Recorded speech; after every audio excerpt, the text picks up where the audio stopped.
Coach, obviously I forgot to ask you about the other night after Tennessee. I didn't think you were in not too many positives to talk about, but just wanted to get your thoughts on how Kamani Hamilton competed in his first extended minutes in the SEC game.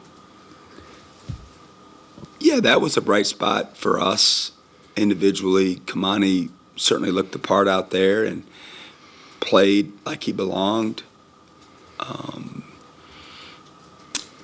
Certainly that wasn't part of the plan, to be in a situation where we could give him and MJ Russell minutes in an SEC game. But as it played out, we've had other games where it was, we were in the lead like that and we were able to play those guys and get them valuable minutes early. And this was, not the ideal situation. But to answer your question, I thought he had some way more positive plays than he did negative.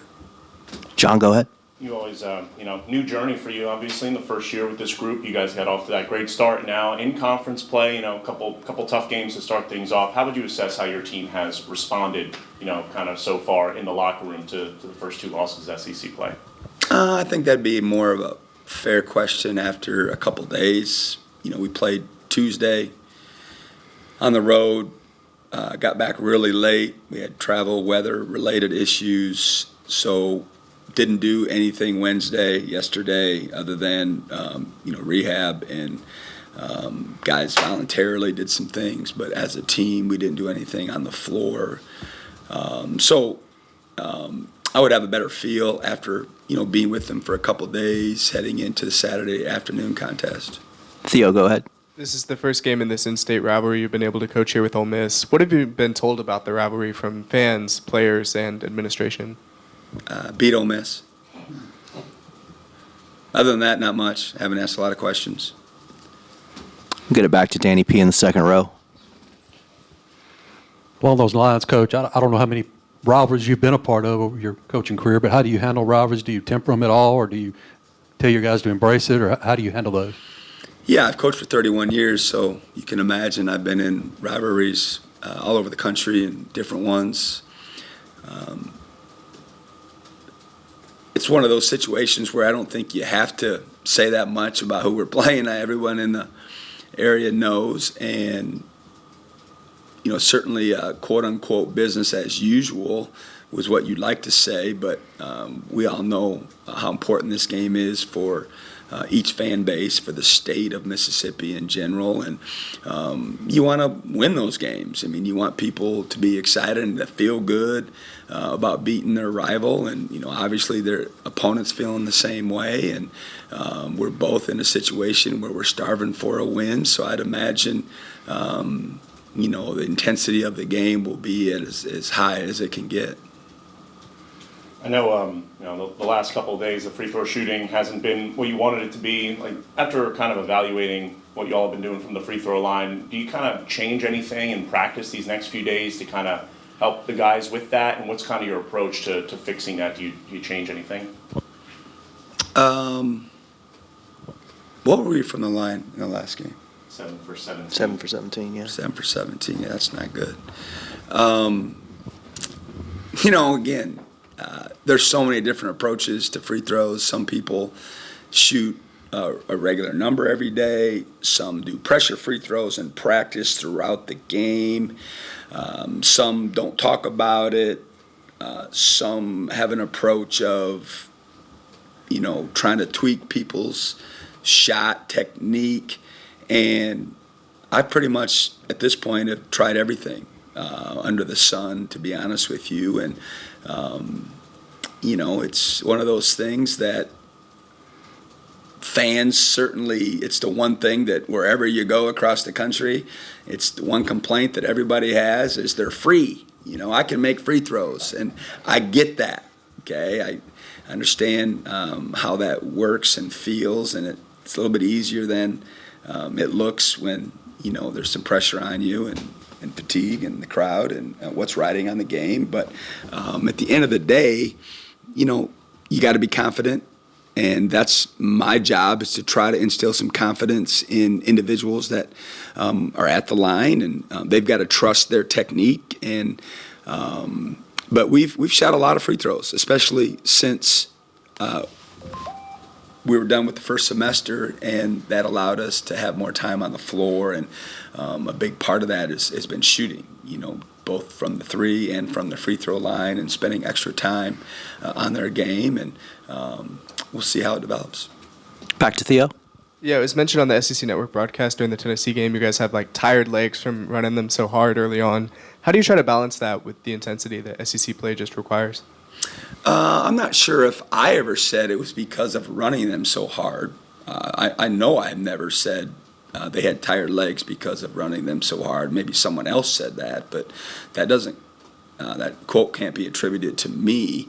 I thought we had some individuals with some tired legs because of the grind of the fall, playing 4 games in 9 days, 3 of them away from home. Some guys were logging more minutes than they were used to, and you'd have to ask them personally, but maybe trying to play a little bit harder than they have maybe previously. And I think it was just a culmination of we felt from talking to guys and watching film, watching them live, that we were a little tired and we needed to get to the break. I don't feel that way at all now. I don't think that's a factor in anything that we're doing. We've probably practiced 6 times, maybe 7 at the most, since we got back from break, and they had, a really good chunk of time off. So that's not an issue at all for us currently.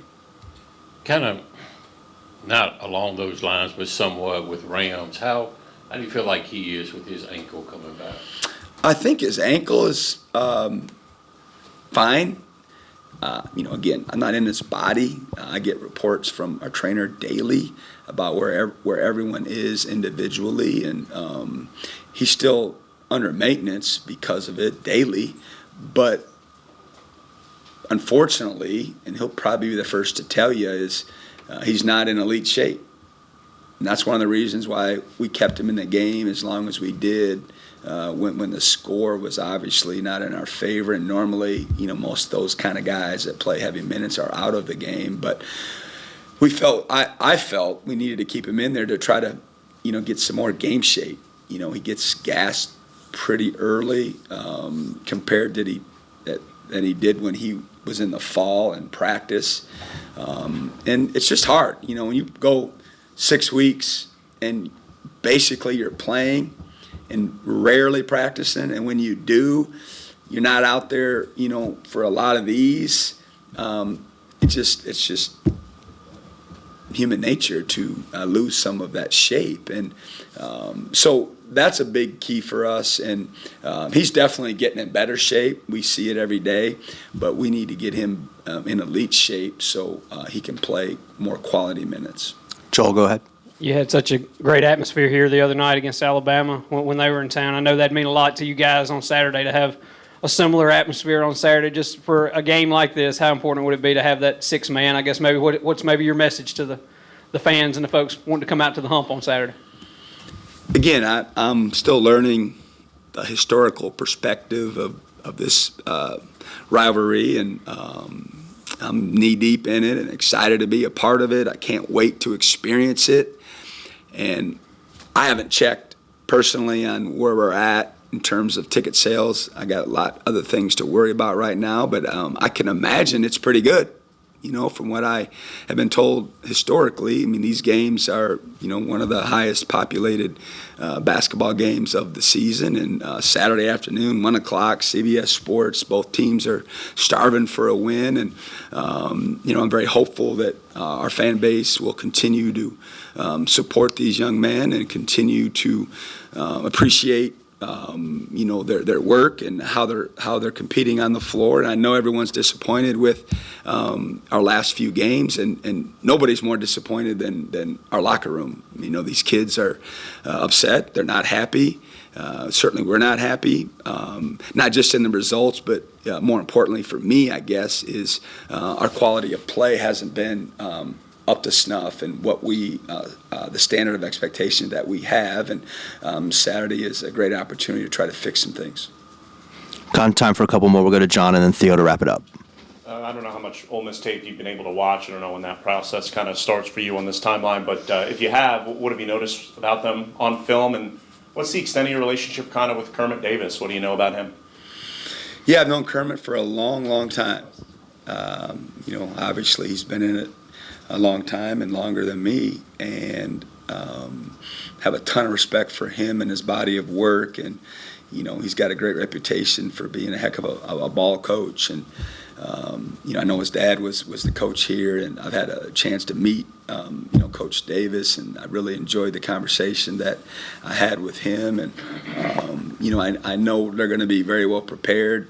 From watching the film, we definitely are knee deep in the film part of the process, and they play a lot of guys. He's shuffling guys in and out. They're very athletic. They really get after you, and they're very scout specific. They're going to know you inside and out. They're going to take away your crutches, or at least attempt to take away your crutches. They're going to fight you for every loose ball, every rebound, and they're going to play extremely, extremely hard. So, we understand that. I mean, that's going to be par for the course, I think, in almost every game that we play this year. But I would imagine when these two programs get together, and again, it's my first foray into that, it'll be a little bit even more intensified. Since Shaq is back, and I can't ask you about him, any update on Sean Jones as far as his recovery? Yeah, he's trying to get back on the court. He had an injury that required a lot of time, unfortunately, for him and for us. But he's, trying to get back on the court in some practice situations.